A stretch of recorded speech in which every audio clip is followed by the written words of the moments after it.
ಪ್ರವಾಸೋದ್ಯಮ ಅಭಿವೃದ್ಧಿಗೆ ಕ್ರಮ ಕೈಗೊಳ್ಳುತ್ತೇನೆ. ಪ್ರವಾಸೋದ್ಯಮವನ್ನು ಅಭಿವೃದ್ಧಿಗೊಳಿಸಲು ಅರಣ್ಯ ಇಲಾಖೆ ಹಾಗೂ ಪ್ರವಾಸೋದ್ಯಮ ಇಲಾಖೆ ಅಧಿಕಾರಿಗಳ ಜೊತೆ ಮಾತನಾಡಿದ್ದೇನೆ.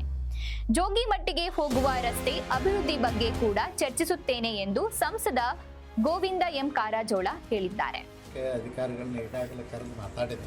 ರಿಸರ್ವ್ ಫಾರೆಸ್ಟ್ ಅನ್ನೋ ಕಾರಣಕ್ಕೆ ರಸ್ತೆ ಎಲ್ಲದನ್ನು ನೋಡೋದು. ಯಾಕಂದ್ರೆ ರಿಸರ್ವ್ ಫಾರೆಸ್ಟದ್ದು ಪ್ರಾಬ್ಲಮ್ ಇದೆ. ರಿಸರ್ವ್ ಫಾರೆಸ್ಟ್ನಲ್ಲಿ ಅವ್ರ ರಸ್ತೆ ಅದು ಮಾಡಲಿಕ್ಕೆ ಬಿಡೋದಿಲ್ಲ. ಎಲ್ಲ ಇದ್ದದ್ದು ರಸ್ತೆನ ಬಂದ್ ಮಾಡಬಾರ್ದಂತೂ ಇದೆ.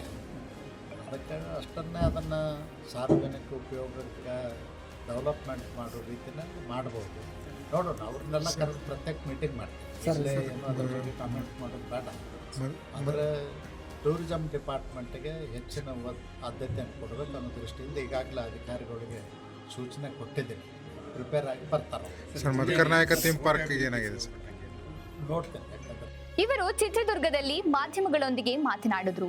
ಈಗಾಗಲೇ ಅಲ್ಲಿಗೆ ರಸ್ತೆ ಇದ್ದು ರಿಸರ್ವ್ ಫಾರೆಸ್ಟ್ ಆಗಿದ್ದು ಬಂದ್ ಮಾಡುವುದು ಬೇಡ ಎಂಬ ಕಾರಣವಿದೆ. ಆದ್ದರಿಂದ ಪ್ರತ್ಯೇಕ ಸಭೆ ನಡೆಸಿ ತೀರ್ಮಾನ ಕೈಗೊಳ್ಳುತ್ತೇನೆ ಎಂದರು.